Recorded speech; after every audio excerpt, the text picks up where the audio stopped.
South Africa's manufacturing sector remains challenged. This is contained in the Absa Purchasing Managers Index for February, which fell by 0.6 points to 44.7 index points, remaining in contractionary territory for the fourth consecutive month. Absa says latest readings reflect subdued activity in the manufacturing sector, which is yet to recover following its weak performance at the end of 2024.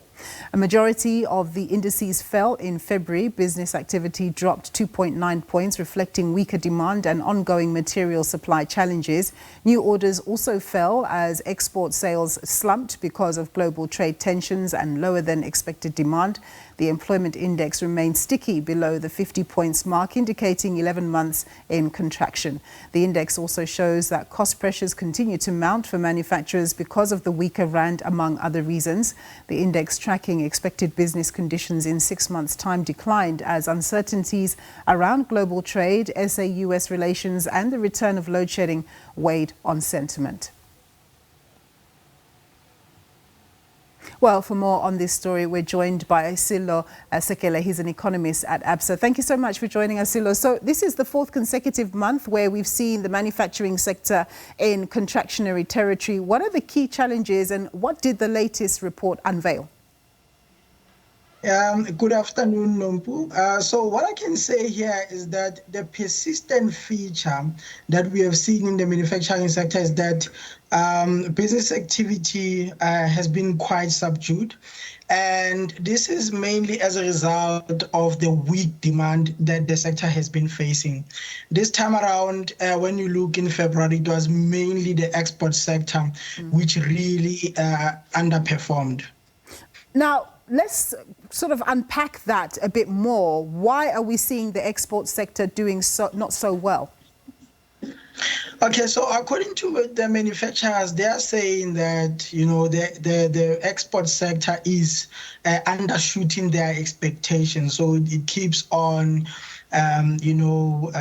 requiring less than what they've planned for. So really, that has been one of the main features in that category. Yeah.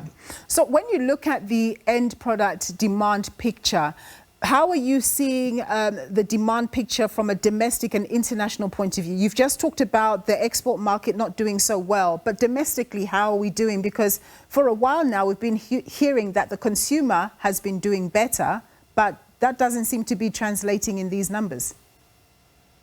Yeah, so from the demand, from the domestic side, things are quite encouraging, right?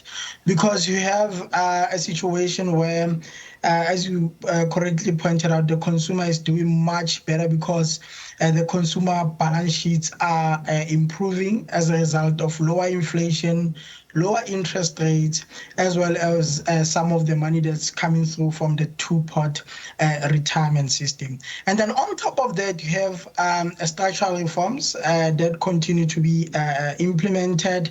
I mean, yes, load shedding came back, but it looks like it's a blip and it's something that's not going to be systematic for a long time. And when you look at the logistics sector, yes, Transnet turnaround plan is moving a bit slow, but things are getting better also on that side. So the overall domestic story is positive, right? Where there's a lot of challenges, and manufacturers do point out challenges, is on the international side. Why? So you have a situation where, yes, the IMF still expects, relatively robust global growth, but because of these trade spats between the US and other countries, and no one really knows how that will lead to the secondary effects on not just on inflation, but also on economic activity.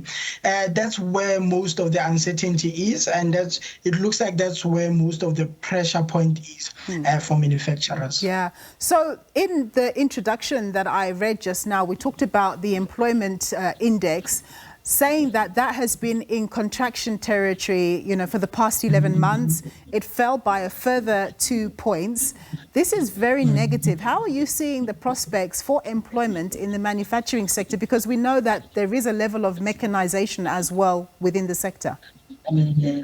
So, Nompu, let me say that in Q4 we saw employment in the sector improving, right? But when you compare the employment levels in the sector relative to where we were pre-pandemic times, they have not really recovered to those levels, right? And what manufacturers are saying here, if you look at the January and February PMI data, they are saying that do not expect us to increase employment levels in a very strong manner because business conditions remain challenging in the sector. So with that said, we have a very optimistic outlook, not just on the sector, but economy-wide this year, as we forecast growth of 2.1%. But it looks like manufacturers are saying, look, yes, even if business conditions improve, we will wait and see if that's sustainable so that we can increase our payroll numbers. Yeah. So one of the factors that obviously manufacturers can't control, or they can try to the best of their ability, are the costs.